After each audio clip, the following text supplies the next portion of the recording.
Bismillahirrahmanirrahim. Assalamualaikum warahmatullahi wabarakatuh. Ini pertanyaan dari Lampung. Afwan Ustaz, Ana sudah 2 kali gagal menikah. Apakah yang harus saya lakukan untuk memilih calon istri yang selanjutnya? Oh, selanjutnya, Masya Allah. Apakah harus saya serahkan kepada orang tua saya sepenuhnya atau saya mencari sendiri? Baik, mana yang lebih baik? Alhamdulillah. Baik. Ada yang mau jawab?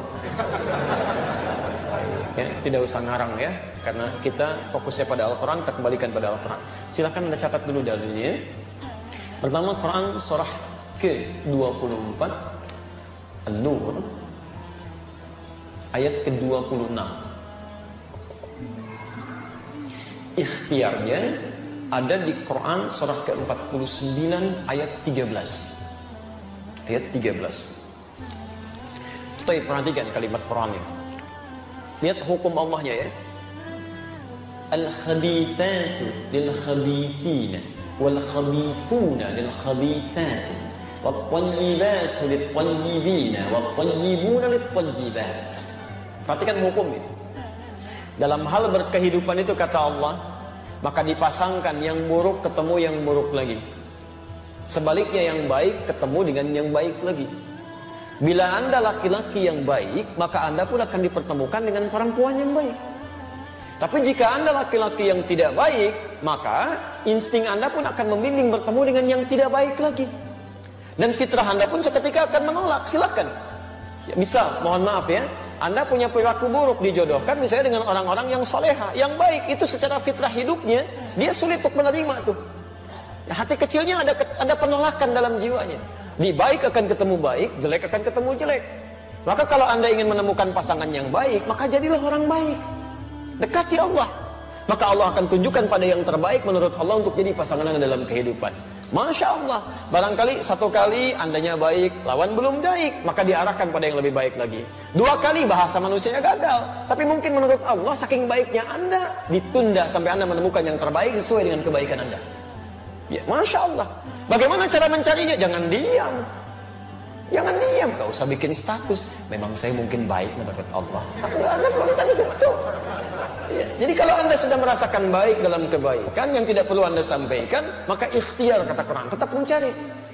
Ya, awas, jodoh itu takdir, bukan qadar. Beda antara qadar dengan takdir.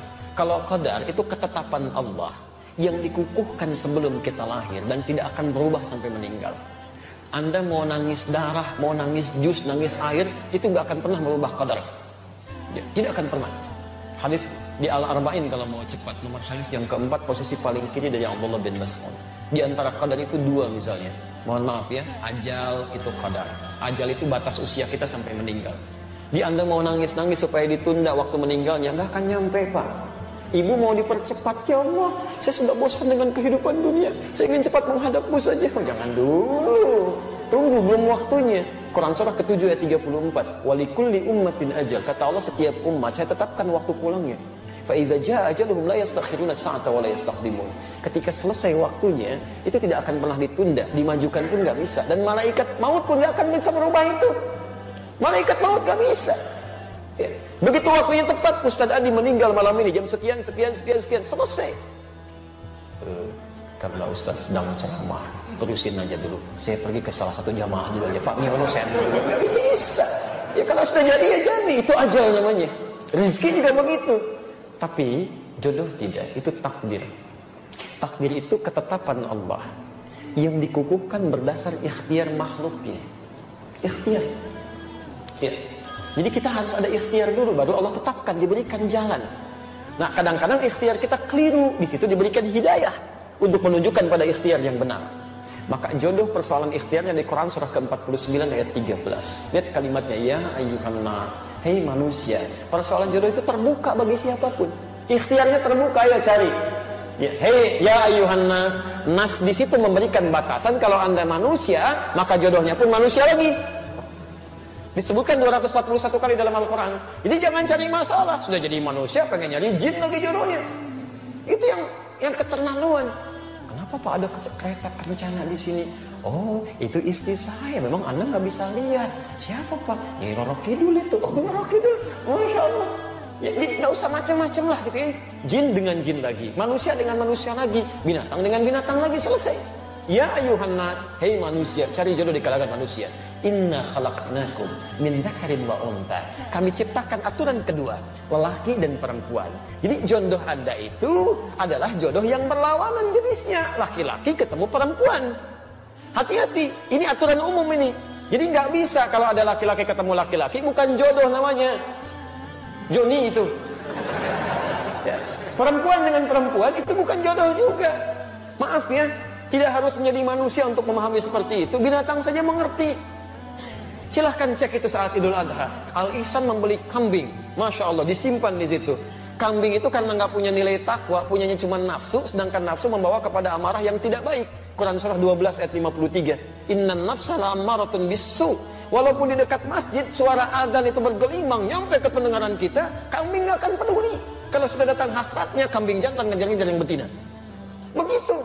Tapi masya Allah saking sadarnya kambing, yang jantan ngejar yang betina. Sampai hari ini saya belum pernah temukan dan tidak ada artikel ilmiah mengatakan kambing jantan mengejar yang jantan lagi. Kambing betina nunggu-nunggu dikerjain sama kambing betina lagi. Demi Allah saya katakan, tidak ada istilah sampai hari ini kambing lesbi, sapi homo misalnya. Dan Anda bisa tertawa tuh. Kenapa Anda tidak menertawakan manusia-manusia yang homo dan lesbi untuk dia kembali pada kebaikan? Itu poin yang harus kita ambil. Jadi dengan beda ini itu baru jodoh. Ya, ada kemarin kalimat menarik tuh waktu aksi 212 itu kan, ada salah seorang dai menyampaikan, kita itu jadi baik karena diciptakan beda. Coba lihat orang tua kita pertama, Adam lawannya siapa? Hawa, maka lahirlah kita. Karena ada Adam, karena ada Hawa, orang tua kita beda. Coba kalau diciptakan Adam dengan Asep, gak akan jadi Anda. Ya, Hawa dengan Siti, jadi Siti Hawa, cuma dua itu aja gak akan nyambung. Jelas ya? Nah, ketika Anda merasa beda, cari pasangannya. Di mana? Syu'ubah wa qabaila. Syu'ubah, cari tempat yang beda-beda komunitasnya. Masya Allah, beda RT. Gak ketemu satu RT, kata Allah cari di beda RW. Gak ketemu satu RW, kelurahan, masih ada. Kecamatan terbentang, kabupaten cukup luas, masya Allah. Gak ketemu, mungkin jodoh Anda bukan di provinsi ini, cari provinsi lain. Gak ketemu, saking hebatnya Anda, jodoh Anda bukan orang Indonesia, mungkin orang Malaysia. Gak ketemu, mungkin orang Afrika. Cari itu sampai ke ujung bumi, masih ada. Bahkan waqabail, mungkin RT-nya sama, tapi sukunya mungkin beda. Kamu nyari di suku ini, kata Allah bukan yang ini jodoh kamu, mungkin cari di yang lain. Cari sampai dengan ketemu. Masa iya semuka bumi gak ada yang cocok dengan Anda? Kalau nggak cocok mungkin bidadari jodoh Anda itu ya. Tunggu itu sampai dengan kebaikan-kebaikan tercipta. Insya Allah diberikan kebaikan-kebaikan sepanjang ada ikhtiar di situ. Tapi ingat, aturan ikhtiar itu diikat dengan nilai terakhir. Inna akramakum indallahi atqakum. Yang terbaik di sisi Allah bukan yang menghadirkan suasana mencari jodoh dengan cara yang buruk, tapi dengan cara yang takwa. Ta'aruf itu. Kenali dengan baik, lihat batas-batas agama, jangan langgar itu. Ada setan itu, hati-hati. Setan hati-hati. Ya, setan rumah tangga itu, bahkan dia menggoda sebelum Anda disatukan. Namanya dasim.